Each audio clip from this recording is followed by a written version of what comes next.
Na tentativa de discutir e oferecer uma solução ao problema da justificação da resistência ao governo, presente no pensamento político de David Hume, esse trabalho se detém na análise do autor sobre alguns eventos que antecederam e foram cruciais para a Revolução de 1688, que ele considera um caso exemplar de resistência justificada ao governo. Argumento que o princípio do costume, aliado ao interesse comum, são conceitos-chave para compreender o critério do filósofo de justificação da resistência ao governo. Então, ainda que eu não fale diretamente sobre o tema do ceticismo, a minha solução ao problema da justificação da resistência segue uma interpretação de Hume como um cético político, pelo menos. Para isso, inicio com breve exposição do problema, seguida de um esboço de minha solução. Feito isso, parto para a aplicação de minha hipótese na análise da Revolução, focando na rebelião de Monmouth e no uso indiscriminado do poder dispensivo pelo rei. Pretendo mostrar que esses eventos apresentam conflitos entre regras gerais costumeiras, sendo por isso exemplos que contribuíram para a justificação da Revolução. Será possível constatar dessa maneira que, para Hume, a resistência justificada é o resultado da sobreposição de uma regra geral costumeira por sua exceção que atende ao interesse comum, e que justamente por se tornar costumeira deixa de ser exceção e se torna regra. Segundo Hume, a resistência consiste na cessação da obrigação moral da obediência ao governo. No livro 3 do Tratado da Natureza Humana, o autor distingue a obrigação natural e moral à obediência. A primeira se origina no interesse dos indivíduos pelo cumprimento das regras da justiça, assegurado pelo governo. A obrigação moral da obediência civil, por sua vez, envolve a atuação do costume. A observação de atos de lealdade à autoridade nos é agradável porque percebemos que a execução da justiça é impossível sem a submissão ao governo. A partir da regularidade dessa experiência, a imaginação forma regras gerais que nos levam a provar a obediência civil em geral e não apenas em casos particulares. A observação de variados casos mostra os benefícios de se obedecer ao governo. A tendência a formar regras gerais leva à generalização de casos aparentemente semelhantes, o que acarreta a crença equivocada de que deve-se obedecer a um governo mesmo quando este não mais cumpre sua função, que é a de assegurar a execução das regras da justiça. Eu cito Hume. Pode-se pensar, portanto, que no caso da obediência civil, nossa obrigação moral derivada do dever não deixa de existir, mesmo se a obrigação natural derivada do interesse, que é sua causa, não mais existir, e que os homens podem ser obrigados por sua consciência a se submeter a um governo tirânico contra seu próprio interesse e o do público. Como então é possível resistir a um governo se a obrigação moral de obedecê-lo por ser costumeira não cessa? Segundo Hume, se a obrigação moral da obediência civil é derivada de uma regra geral, costumeira, a cessação dessa obrigação decorre da substituição dessa regra por sua exceção, que deve ter, nas palavras de Hume, as qualidades de uma regra geral e ser fundada em exemplos muito numerosos e comuns, de modo que ela também seja costumeira e por isso se torne regra. A susceptibilidade natural dos seres humanos a se deixarem levar por seu interesse presente e imediato é uma regra geral extraída do nosso conhecimento sobre a natureza humana. Se ela se aplica aos governantes em exemplos muito numerosos e comuns, então ela é uma exceção à regra geral da obrigação moral da obediência civil, que pode se tornar regra. Eu cito Hume. Nosso conhecimento geral da natureza humana, nossa observação da história passada da humanidade, nossa experiência dos tempos presentes devem nos levar a abrir espaço para exceções e devem nos fazer concluir que podemos resistir aos exemplos mais violentos do poder supremo sem cometer por isso nenhum crime ou injustiça. É na experiência e observação de repetidos casos da história da humanidade que essa exceção se sustenta. A máxima de que o futuro se assemelha ao passado, adquirida no livro 1 do tratado pelo costume, permite-nos observar a semelhança dos casos anteriores com a situação presente e esperar que a natureza humana seja semelhante ao que foi no passado. Por isso, a resistência ao governo é possibilitada pela substituição de um efeito do costume por outro. Porém, o que a justifica? Hume afirma que o povo conserva o direito à resistência, pois é impossível privá-lo desse direito, mas não estabelece um critério para justificar sua prática. Eu cito novamente. Embora esse princípio geral, resistência, seja sancionado pelo senso comum e pela prática de todos os tempos, é certamente impossível que as leis, ou sequer a filosofia, estabeleçam regras particulares que nos permitam saber quando a resistência é legítima e resolver todas as controvérsias que possam surgir a respeito.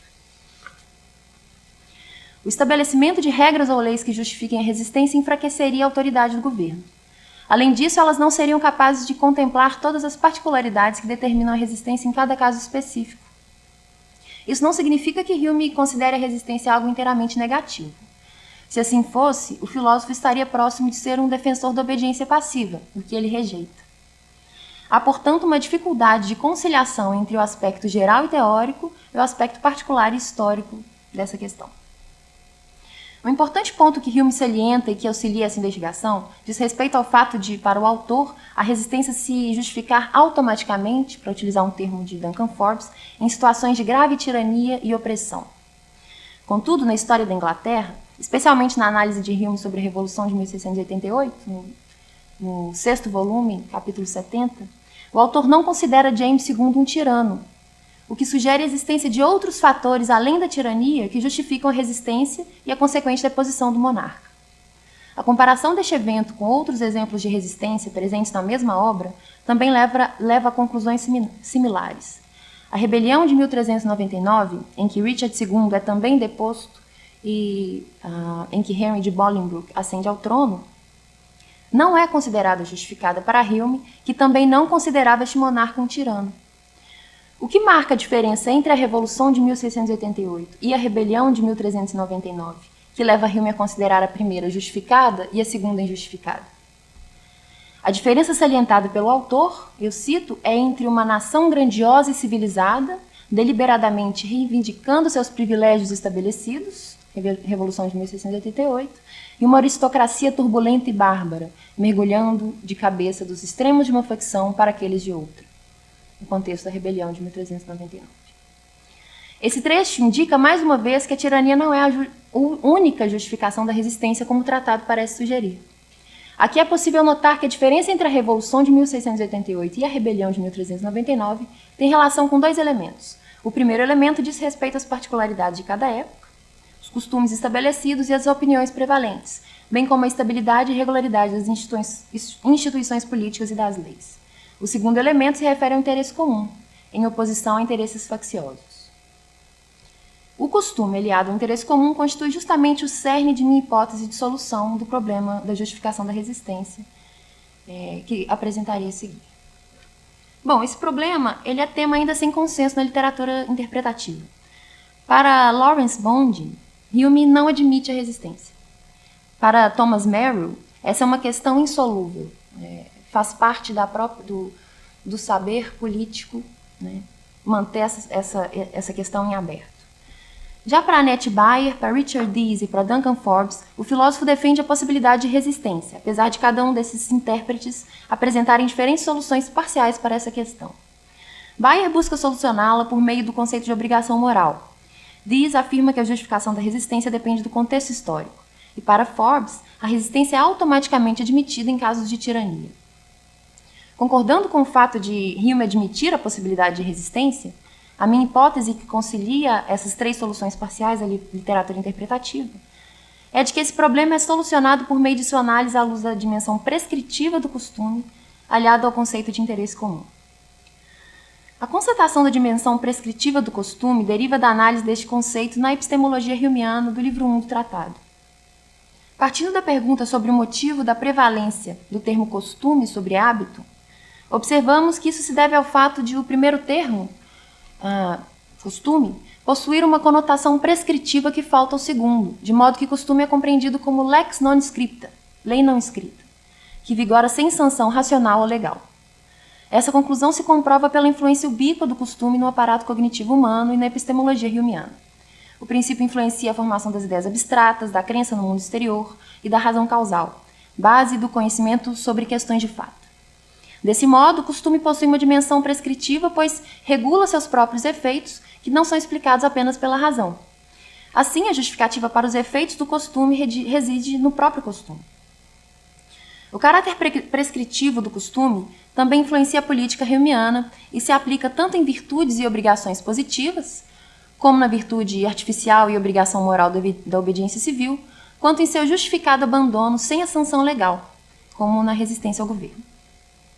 Já no que diz respeito ao interesse comum, é importante identificar o que esse conceito significa para Hume, ainda que uma definição meticulosa não possa ser oferecida nessa ocasião.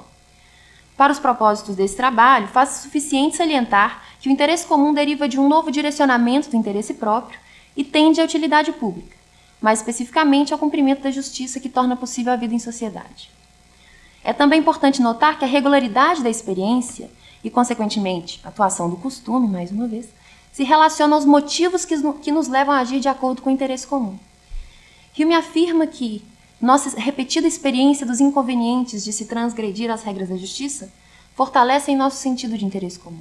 Além disso, eu cito, as ações de cada um de nós que satisfazem esse interesse reportam-se às do outro e são realizadas com base na suposição de que outras ações serão realizadas daquele lado, isto é, com base na suposição da regularidade futura da conduta dos outros indivíduos. O costume também tem papel relevante na identificação do interesse comum. Aquilo que, em certo contexto histórico, político e social atende a esse interesse, pode se modificar com a mudança das práticas costumeiras, o que ficará mais claro com a análise da Revolução de 1688, que eu vou fazer mais adiante. De qualquer modo, adianto que, ao menos no caso dessa revolução, há dois âmbitos em que o interesse comum pode ser exercido, extraídos tanto do tratado quanto da história da Inglaterra. Em primeiro lugar, a estrita observância das regras da justiça, presente em termos práticos na observância da Constituição inglesa, é o exemplo de execução do interesse comum. Isso está de acordo com o cerne da filosofia política humeana. As regras da justiça garantem a vida em sociedade. A segunda instância de execução do interesse comum se relaciona à liberdade política, compreendida no âmbito da regra da lei e de mecanismos de controle do poder político. Nas palavras de Garrido, a previsibilidade de que as leis são uma limitação a outros constitui minha liberdade, isto é, meu senso de não estar vulnerável ao poder arbitrário. O segundo âmbito depende do primeiro. De acordo com essa definição de liberdade, ela só pode existir com a existência da lei. Contudo, considero os âmbitos separados pelo fato de Hume dar ênfase à liberdade política em diversos momentos em que trata de governos tirânicos. A tirania consiste num poder arbitrário que leva por isso mesmo à privação da liberdade. Como apresentado anteriormente, Hume é incisivo ao afirmar que a resistência é justificada em casos de tirania e opressão. Partindo para uma inicial aplicação de minha hipótese ao problema da resistência, é possível compreender por que a rebelião de 1399 foi para Hume injustificada e a Revolução de 1688 justificada. No contexto da primeira, o governo, eu cito, era apenas uma monarquia bárbara, não regulada por nenhuma máxima fixada e nem limitada por certos direitos indisputáveis que na prática fossem observados regularmente. Os princípios a partir dos quais o rei, os barões, os comuns e os clérigos se regiam eram opostos e incompatíveis, estabelecidos mais devido aos interesses desses grupos do que ao interesse comum. A deposição de Richard II não foi motivada pela manutenção de práticas e princípios costumeiros que visassem o interesse comum, ou sua reforma em vista desse fim, mas sim pela substituição de práticas e princípios costumeiros facciosos por outras práticas e princípios costumeiros igualmente facciosos. Nesse cenário, o interesse comum se dirigia mais à preservação de um reinado legitimamente estabelecido, já que Richard II era herdeiro do trono de seu avô Edward III. Por isso, a rebelião é injustificada. Isso resolve a aparente inconsistência entre o aspecto geral e teórico e o aspecto particular e histórico da justificação da resistência. Somente se visarem o interesse comum, os casos particulares de resistência são justificadamente baseados em regras gerais costumeiras. A resistência ao governo não pode se justificar em termos legais e nem por regras particulares. No entanto, a observação da atuação do costume, tanto no âmbito moral quanto no social e político, aliada à explicação humeana sobre a possibilidade de se resistir ao governo, permite-se constatar que a resistência é justificada quando e porque o costume não mais direciona a obrigação moral da obediência civil ao governante que não mais assegura a execução do interesse comum. A partir dessa breve apresentação de minha hipótese, parto para sua aplicação na análise da Revolução de 1688. Para meus propósitos, focarei esse exame em dois eventos anteriores e decisivos para a Revolução, em que atuam justamente o costume e o interesse comum, a rebelião de Monmouth e o uso indiscriminado do poder dispensivo por parte do rei. Antes disso, vou fazer algumas considerações a respeito do contexto. James II, Duque de York, era filho de Charles I, rei da Inglaterra, Escócia e Irlanda, de 1625 a 1649. Após a Guerra Civil Inglesa, o irmão de James, Charles II, reinou de 1660 a 1685. Apesar das controvérsias decorrentes da crise da exclusão, que pretendia excluir James da linha sucessória, principalmente porque ele havia se convertido ao catolicismo, o irmão de Charles se manteve como sucessor legítimo, e com sua morte, James II ascendeu ao trono em 6 de fevereiro de 1685. O primeiro ato do novo rei foi a convocação do Conselho Privado, cito Hume, onde, após alguns louvores prestados em memória a seu predecessor, ele fez declarações solenes sobre sua resolução de manter o governo estabelecido, tanto na Igreja como no Estado. Apesar de ter lhe sido informado, disse ele, de ter princípios arbitrários impregnados, ele sabia que as leis da Inglaterra eram suficientes para fazê-lo um monarca tão grandioso quanto ele poderia desejar. E ele estava determinado a nunca desviar-se delas. E assim como ele havia outrora arriscado sua vida em defesa da nação, ele ainda iria tão longe como qualquer homem para manter todos os seus justos direitos e liberdades. Fim de citação.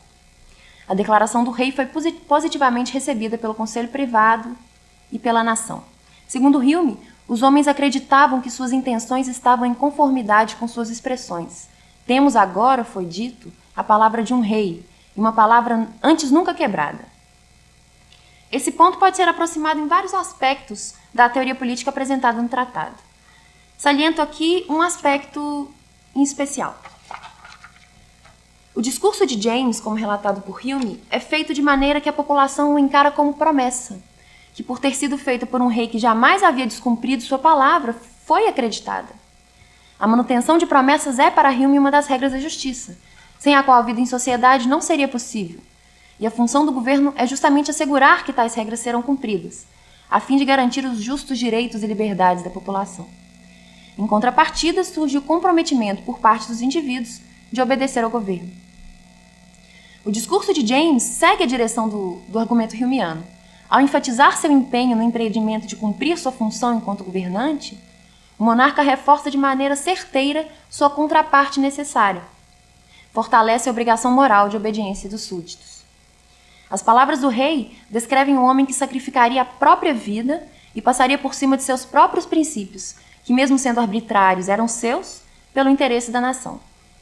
Mesmo com a recepção positiva de seu discurso e de sua ascensão ao trono, a estabilidade do governo de James passou a ser ameaçada por suas próprias ações, que não condiziam com seu discurso inicial. As decisões do rei mostravam, cito, ou que ele não era sincero em suas declarações de afeto pelas leis, ou que ele havia cogitado uma ideia tão elevada de seu próprio poder legal, que mesmo sua máxima sinceridade tenderia muito pouco à proteção das liberdades do povo. Fim de citação. Um caso importante de incongruência entre o discurso e a ação do monarca emerge no contexto da rebelião de Monmouth, que analisarei a partir de agora. James Scott, Duque de Monmouth, era o primeiro filho ilegítimo de Charles II. Charles não possuía filhos legítimos. E reclamava seu lugar no trono.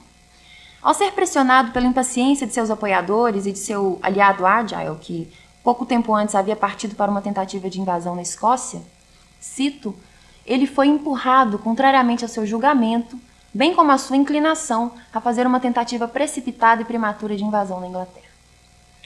A iniciativa de Monmouth foi bem recebida. Em apenas 4 dias desde sua chegada a Dorset, no oeste da Inglaterra, seus seguidores passaram de aproximadamente 100 a mais de 2.000.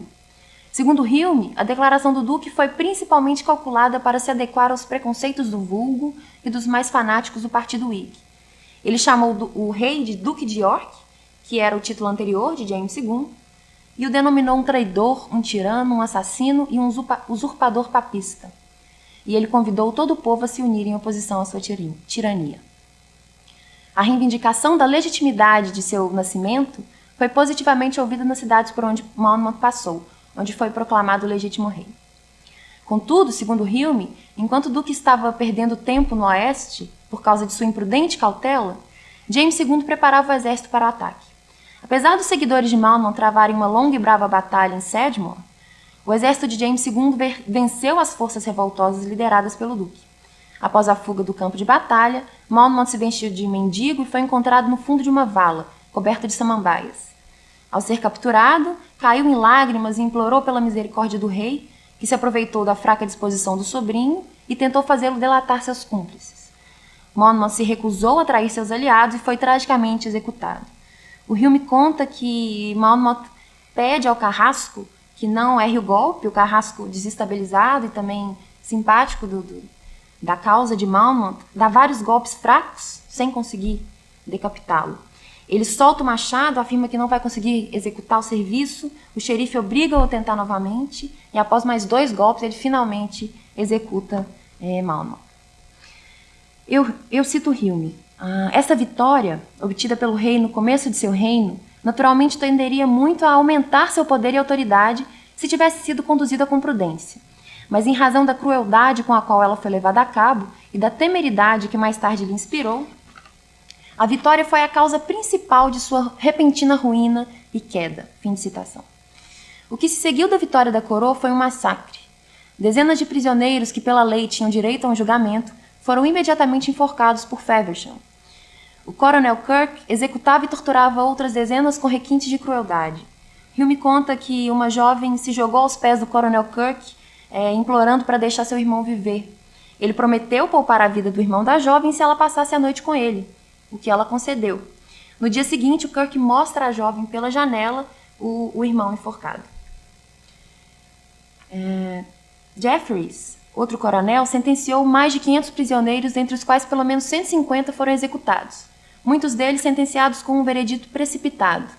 E, nas palavras de Hume, o país inteiro estava salpicado com as cabeças e membros de traidores. Ao falar sobre a condenação de Cornish, Hume afirma: o rigor continuado das outras execuções já havia impresso um ódio universal contra os ministros de justiça, assistido pela compaixão pelos infelizes sofredores, que, por terem sido seduzidos a este crime por princípios equivocados, suportaram sua punição com o espírito e zelo de mártires. O povo poderia estar disposto, nessa ocasião, a distinguir entre o rei e seus ministros, mas tomou-se cuidado para provar que os últimos não haviam feito nada além do que era agradável a seu mestre. Fim de citação. Aqui, Hume apresenta um importante ponto que pode ser transposto para o vocabulário da filosofia política do tratado. O conhecimento por parte do povo de que as ações do governo tinham em vista interesses facciosos se forma a partir de casos repetidos, já que o rigor das execuções era continuado. O sentimento de compaixão pelos prisioneiros se relaciona ao princípio da simpatia. A observação do sofrimento do outro decorrente de injustiças nos causa desagrado. Depois da observação de repetidos casos semelhantes, forma-se uma regra geral. Dessa maneira, o ódio universal pode ser compreendido como uma regra geral, porque se funda em casos numerosos e comuns. E na medida em que os atos dos ministros da justiça agradaram o rei, o ódio universal se estende também ao monarca. Assim emerge uma regra geral que pode ameaçar a força da regra geral da obediência ao governo. Eis, portanto, o primeiro conflito de regras gerais. A regra geral que sustenta a obrigação moral de obediência ao monarca entra em conflito com a regra geral do ódio universal ao rei, que era apenas exceção à regra da obediência, mas se torna regra, universal, pois por se fundar em casos regulares e frequentes. Essa regra ainda não é suficiente para se sobrepor e, consequentemente, dissolver a regra geral da obediência. Entretanto, o uso indiscriminado do poder dispensivo por parte do rei, com o objetivo de satisfazer interesses facciosos e não interesse comum, será a causa do surgimento de outro conflito entre regras gerais, que, juntamente com o ódio universal, contribuirão para a cessação da obrigação moral da obediência ao rei e consequente resistência justificada. Passo, portanto, à análise do uso do poder dispensivo. O poder dispensivo consistia na autoridade ou prerrogativa do monarca de se eximir de cumprir os estatutos legais em casos particulares, ou seja, o rei podia, em situações específicas, descumprir o que estava previsto por lei. Isso permitia que o poder executivo derrubasse qualquer ato do parlamento por decreto. Segundo Hume, o exercício do poder dispensivo pode ser encontrado desde o reinado de Henry III, no século XIII, e possuía significativo papel na política inglesa. Eu cito Hume. Nos governos feudais, os homens estavam mais desejosos de assegurar sua propriedade privada do que de compartilhar a administração pública. E munidos de que nenhuma inovação fosse experimentada sobre seus direitos e possessões, o cuidado de executar as leis e de garantir a segurança geral era sem ressentimento confiado ao soberano. Os estatutos penais eram comumente planejados para armar o príncipe com mais autoridade para esse propósito, e sendo calculado principalmente para promover sua influência como primeiro magistrado, não parecia haver perigo ao permiti-lo prescindir de sua execução, em tais casos particulares que pudessem requerer uma exceção ou indulgência. Essa prática permaneceu tanto que o próprio parlamento reconheceu mais de uma vez essa prerrogativa da coroa. Fim de citação. O uso costumeiro desse poder está relacionado ao contexto histórico, social e político, cito Hume, de uma época e nação onde o poder de uma nobreza turbulenta prevalecia e onde o rei não possuía força militar estabelecida. Os nobres usufruíam de maior independência da coroa, e isso frequentemente levava-os a uma conduta de insubordinação ao poder real. Nessas circunstâncias, o monarca assegurava sua soberania com o uso do poder dispensivo, já que, cito novamente, o único meio de manter a paz pública era o uso de tais poderes imediatos e discricionários da coroa. Portanto, o uso do poder dispensivo durante esse período histórico atendia ao interesse comum. Contudo, o cenário inglês durante o reinado de James II era outro. Segundo Hume, cito, desde o início desse século XVII, o parlamento vinha, com zelo louvável, adquirindo poderes e estabelecendo princípios favoráveis à lei e à liberdade, o que levou gradualmente a um maior equilíbrio entre o poder da coroa e do parlamento. Com isso, cito, a autoridade da coroa tinha sido limitada em muitos particulares importantes. Estatutos penais eram frequentemente calculados para proteger a Constituição contra tentativas de ministros, assim como para preservar a paz geral e reprimir crimes e imoralidades. Fim de citação. Portanto, o maior poder do parlamento e a regularidade dos estatutos penais tornaram dispensável o uso do poder dispensivo, que, se praticado sob tais circunstâncias, fazia desvelar, nas palavras de Hume, os fortes sintomas de uma autoridade absoluta do príncipe. Como tal autoridade absoluta já não se adequava às circunstâncias da Inglaterra nesse momento, o uso desse poder só fazia demonstrar as intenções absolutistas do rei.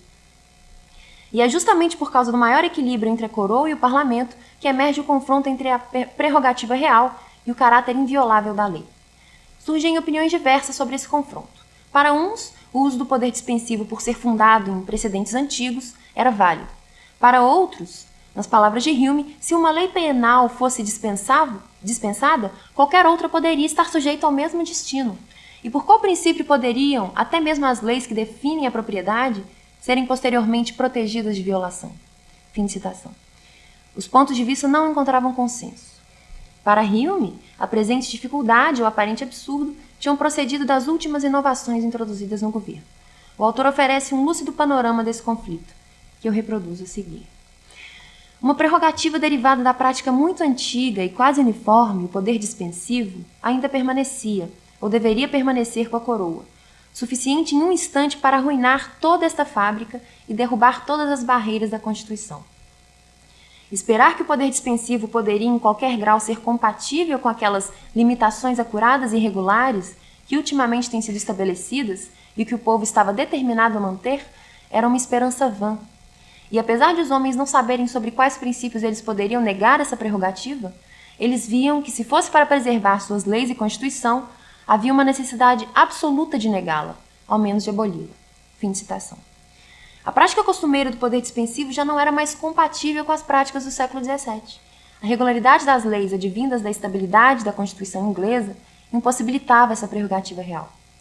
Hume reconhece que o uso do poder dispensivo já não era mais condizente com uma Inglaterra que havia alcançado algumas liberdades.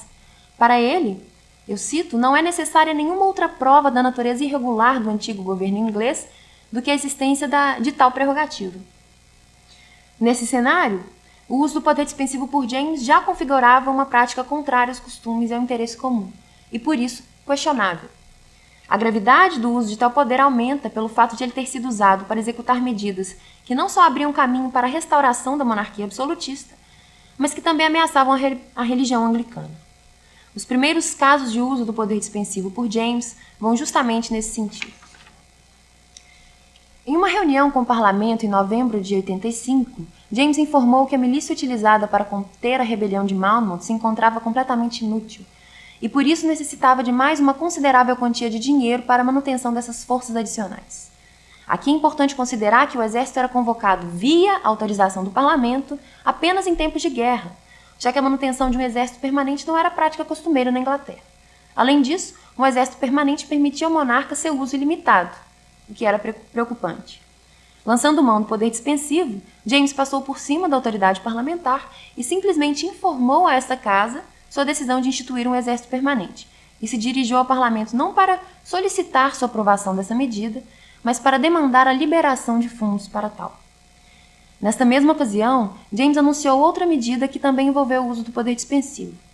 O rei afirmou que havia empregado muitos oficiais católicos e que, em favor desses oficiais, havia dispensado a lei requerendo que a prova fosse feita por todos os que possuíssem qualquer cargo público. Os atos de prova, Test Acts, foram uma série de leis penais inglesas que serviam como um teste religioso, de modo que ninguém que não fosse adepto da Igreja Anglicana poderia exercer funções públicas. A versão do ato de prova, do qual James eximiu os católicos, exigia que todos os oficiais, militares ou civis, recebessem a Eucaristia da Igreja Anglicana e prestassem um juramento no qual faziam o repúdio da doutrina da substanciação e a denúncia de certas práticas do catolicismo como idolátricas e supersticiosas. A questão religiosa é de grande importância para a Inglaterra desse período e para o desenrolar da Revolução de 1688. James foi repetidamente orientado por seus conselheiros e até mesmo pelo Papa e por apoiadores católicos a não empreender medidas que desagradassem a religião estabelecida, pois, cito Hume, estes homens viram e sentiram, durante a acusação da conspiração papista, a extrema antipatia que a nação fez nascer com sua religião. E apesar de alguns incidentes subsequentes terem aparentemente acalmado esse espírito, eles sabiam que os hábitos estabelecidos do povo eram ainda os mesmos e que o menor incidente era suficiente para renovar a animosidade anterior. Fim de citação. A questão religiosa, portanto, também envolve a atuação de costumes de longa data. A desconsideração de James pelas práticas costumeiras da Inglaterra é duplamente reforçada. Primeiramente, porque ignora essas práticas ao querer estabelecer um exército permanente em tempos de paz e ao eximir católicos da participação no ato de prova. Em segundo lugar, porque o monarca usou o poder dispensivo, cuja prática também não era costumeira na Inglaterra desse período, para atingir seu objetivo. Em outras palavras, James passou por cima do costume da lei inglesa, por meio do uso do poder dispensivo, para passar por cima do costume da lei inglesa, isto é, para instituir o exército permanente e eximir católicos do ato de prova. Por questões de tempo, não analisarei todas as medidas de James que envolviam o uso do poder dispensivo, mas elas incluíam, dentre outras práticas, a formação da inquisidora Corte de Comissão Eclesiástica, mesmo proibida por lei desde o reinado de Charles I, a demissão arbitrária de bispos anglicanos de cargos oficiais e de universidades, a suspensão de todos os estatutos penais que requeriam uma conformidade à religião anglicana e 2 declarações de indulgência aos católicos. Emerge dessa maneira outro conflito entre regras gerais, qual seja, entre a regra geral costumeira do uso do poder dispensivo e a regra geral costumeira da regularidade e inviolabilidade da lei, regra que se tornara costumeira ao longo do último século. Sobre a prerrogativa do poder dispensivo, Hume afirma que, se fosse para preservar suas leis e Constituição, havia uma necessidade absoluta de negá-la, ao menos de aboli-la. Nesse sentido, é a regra geral da regularidade e inviolabilidade da lei que assegura o interesse comum, e não mais a regra geral do uso do poder dispensivo. Nesse cenário, bastava um gatilho para que James perdesse o trono, o que ocorreu com o nascimento de seu filho. O rei possuía uma filha, Mary, que era protestante, o que até então acalmava os ânimos da população, pois após a morte do rei, sua filha reinaria sem ameaçar a religião estabelecida. No entanto, o nascimento do filho de James modificou a sucessão, pois um herdeiro masculino tinha mais direito ao trono do que uma mulher. O filho de James seria criado como um genuíno católico e provavelmente seguiria as aspirações do pai de reconduzir o país ao catolicismo. Sob essas circunstâncias, líderes dos Whigs e Tories uniram-se excepcionalmente em uma conspiração para depor James, o que o forçou a se refugiar na França.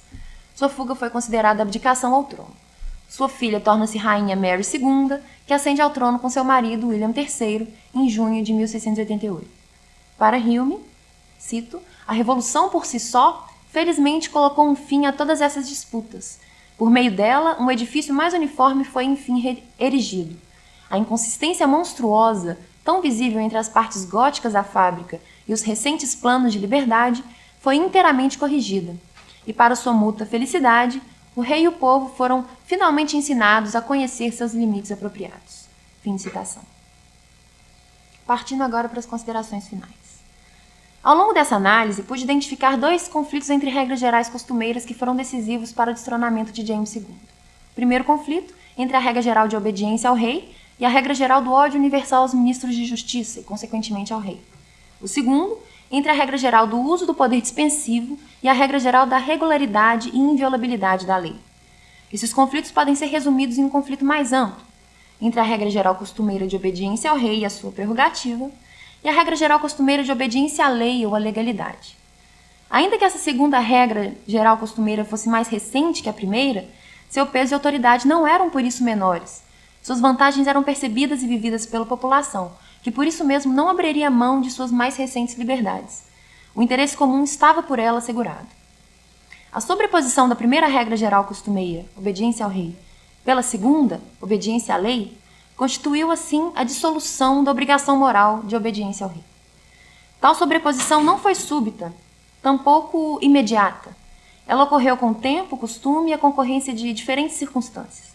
A consolidação de um parlamento com maior poder e autoridade, o que demorou ao menos um século para ocorrer, com a consequente garantia de direitos e liberdades dos lordes e dos comuns, tornou propícia a emergência de novas relações entre a população, as instituições políticas e a prerrogativa real. Ao longo dos anos de reinado de James, o monarca empreendeu uma cruel reação à rebelião de Monmouth e fez uso indiscriminado do poder dispensivo, que trouxe a ameaça da restauração do catolicismo e da monarquia absolutista, avessa às liberdades até então adquiridas. Todas essas circunstâncias criaram um terreno fértil para o questionamento da conduta do rei e de sua prerrogativa, e para a reivindicação de mais direitos e liberdades. Assim emergiu o resultado da mudança de costumes, que desencadeou no conflito de regras gerais costumeiras e culminou na resistência. Dessa maneira, a aplicação de minha hipótese de solução ao problema da justificação da resistência parece bem-sucedida. A substituição da regra geral costumeira de obediência ao rei pela regra geral costumeira de obediência à legalidade, que atende ao interesse comum, resulta na justificada Revolução de 88. Muito obrigada.